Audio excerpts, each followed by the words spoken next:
চলেন উত্তরা 10 নম্বর সেক্টর। ওঠ ওঠ ওঠ। আরে যারা, কেমন আছিস? বেয়াদবের বাচ্চা, তোর এত বড় সাহস, তুই আমার নাম ধরে রেখেছিস, আর তোর স্পর্ধা হলো কি করে আমার গায়ে টাচ করার?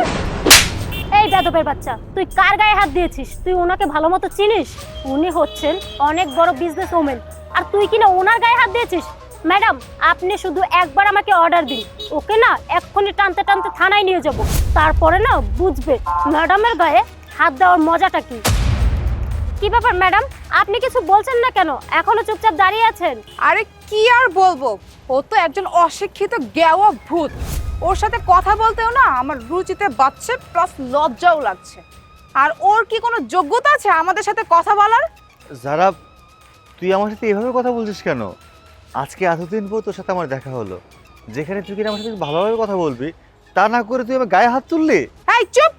তোর এত বড় সাহস, তুই একজন সামান্য ওয়াটারওয়ালা হয়ে আমার নাম ধরে রাখছিস? তুই কি ভেবেছিস তোর মতো একটা ফকিনের সাথে আমি কথা বলবো?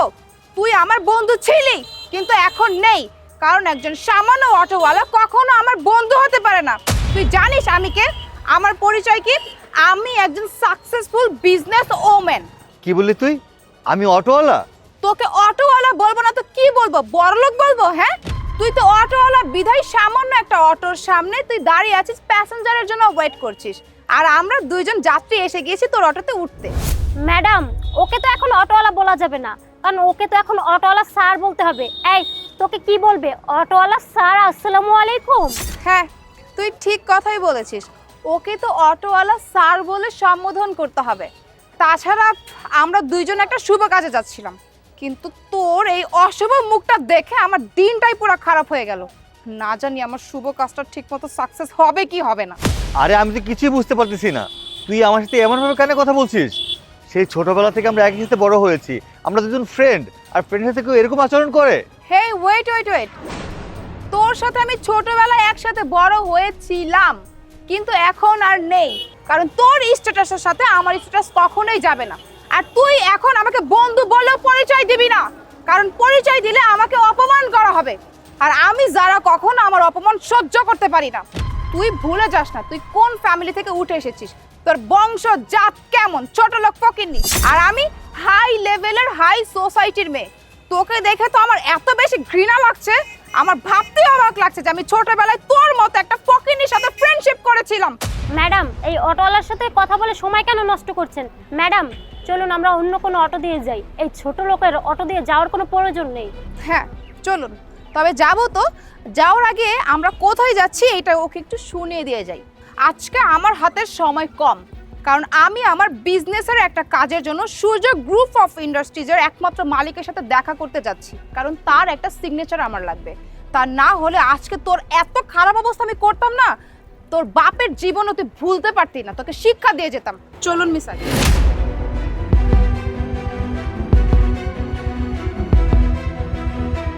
স্যার, টাকা ভাঙতে পাইলাম না।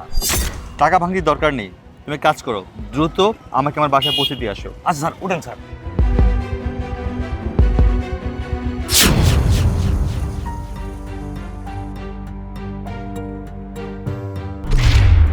কি রে তুই, তুই এখানেও? এই তোর সমস্যা কি? হ্যাঁ, তোর কি সমস্যা যে তুই আমাদের পিছুই ছাড়ছিস না, ফলো করতে করতে এই পর্যন্ত চলে এসেছিস? অটোওয়ালার বাচ্চা, তোকে আমি বলেছি না তোকে আমি বন্ধু হিসেবে পরিচয় দিব না, তারপরেও তুই আমার কেন পিছু ছাড়ছিস না? কেন? তোকে আমি এখানে দেখতে চাচ্ছি না, তোকে আমি এখান থেকে যেতে বলছি, যা যা বলছি। ম্যাডাম, এই ফকিন্নিটা আপনার পিছু পিছু কেন এসেছে জানেন? কারণ ও তো জানে ভালো করে আপনি অনেক বড় বিজনেস ওমেন, এর জন্য ও চাচ্ছে যে আপনার পিছু পিছু থেকে যদি একটা চাকরির ব্যবস্থা হয়। ম্যাডাম, আপনাকে খবরদার বলে দিলাম, এই ফকিন্নিটাকে না বেশি লাই দিবেন না, পরে না মাথায় চড়ে বসবে। হ্যাঁ, আপনি ঠিক কথাই বলেছেন। এই ছোট লোকের বাচ্চা, তোকে তো আমি কোনো লাই দিব না, আর জবের আশা আমার পিছু পিছু ঘুরছিস, জব তো তোর কখনোই হবে না, কারণ তোর মতো ছেলের জব করার কোনো যোগ্যতাই নেই। যা এখান থেকে, তোকে কিন্তু আমি সুন্দর করে চলে যেতে বলছি, না গেলে কিন্তু তোর গায়ে হাত তুলে ধাক্কা দিয়ে এখান থেকে তাড়িয়ে দিব। আচ্ছা, সেটা না হয় আমি যাচ্ছি, কিন্তু তোরা এখানে কেন আসছিস সেটা জানতে পারি কি? তোকে আমি বলেছি না, আমি সূর্য গ্রুপ অফ ইন্ডাস্ট্রিজের একমাত্র মালিক সূর্য চৌধুরীর সাথে দেখা করতে এসেছি। তার সাইনটা আমার খুব দরকার, তাহলে আমার বিজনেসের অনেক প্রফিট হবে, তাই আমি এখানে এসেছি। সূর্য গ্রুপ অফ ইন্ডাস্ট্রিজের মালিকের কাছে আসছিস? আচ্ছা, তোরা কি চিনিস ওনাকে? না, চিনি না, তবে খবর পাঠিয়েছি, উনি এক্ষুনি চলে আসবে। আচ্ছা, আমি যদি বলি যে আমি সেই সূর্য চৌধুরী, তোরা তাহলে কি বলবি? কি? তোর মতো একটা ফকিন্নি কি না হবে সূর্য চৌধুরী? মানে সূর্য গ্রুপ অফ ইন্ডাস্ট্রিজের এত বড় একজন মালিক? হ্যাঁ গেওয়া ভূত, তুই তোর লেবাস দেখেছিস কি পরেছিস? হ্যাঁ, একটা প্যান্ট একটা টি শার্ট পরে রাস্তায় ঘুরছিস, তোর কি কোনো যোগ্যতা আছে? হ্যাঁ, তুই জানিস মালিক মানে কি? এটা অনেক বড় একটা শব্দ, লাখ লাখ কোটি কোটি টাকার বিজনেস হচ্ছে এখানে।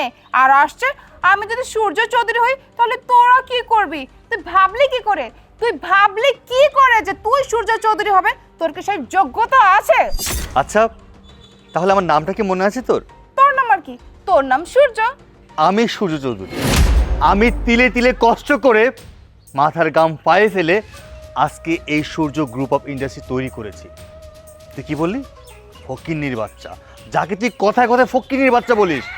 এই, অপরাধ করলে আমি করেছি, তোর পিছু নিলে আমি নিয়েছি, তোকে দুটো কথা বলে আমি বলেছি। ফকিন্নির বাচ্চা মানে কি রে? হ্যাঁ, তুই আমার মাকে তুলে গালি দিয়েছিস। তোর মতো ছোট লোক আছিস আমার কাছে, তাও আবার একটা প্রজেক্টের সিগনেচারের জন্য। আর সিগনেচার দেবো তোকে আমি? ইম্পসিবল। কি মানে তুই সূর্য চৌধুরী, মানে সূর্য গ্রুপ অফ ইন্ডাস্ট্রিজের মালিক সূর্য চৌধুরী? আসলে আমার না তোকে দেখে খুব ভালো লাগছে, আমি তো প্রাউড ফিল করছি। আমি জানতাম তুই লাইফে বড় কিছু করতে পারবি, কারণ তুই তো অনেক কষ্ট করে পড়াশোনা করেছিস। তোর বাবার আর্থিক অবস্থাও ভালো ছিল না পড়াশোনা করার, তারপরও তোকে অনেক কষ্টে এত বড় করেছে। বন্ধু, তুই না লাইফে কিছু করতে পেরেছিস, সাকসেস হয়েছিস, এখন তোকে দেখে খুব ভালো লাগছে। শোন না, আমরা তো এসেছি আমার বিজনেসটা নিয়ে, একটু সিগনেচার দরকার।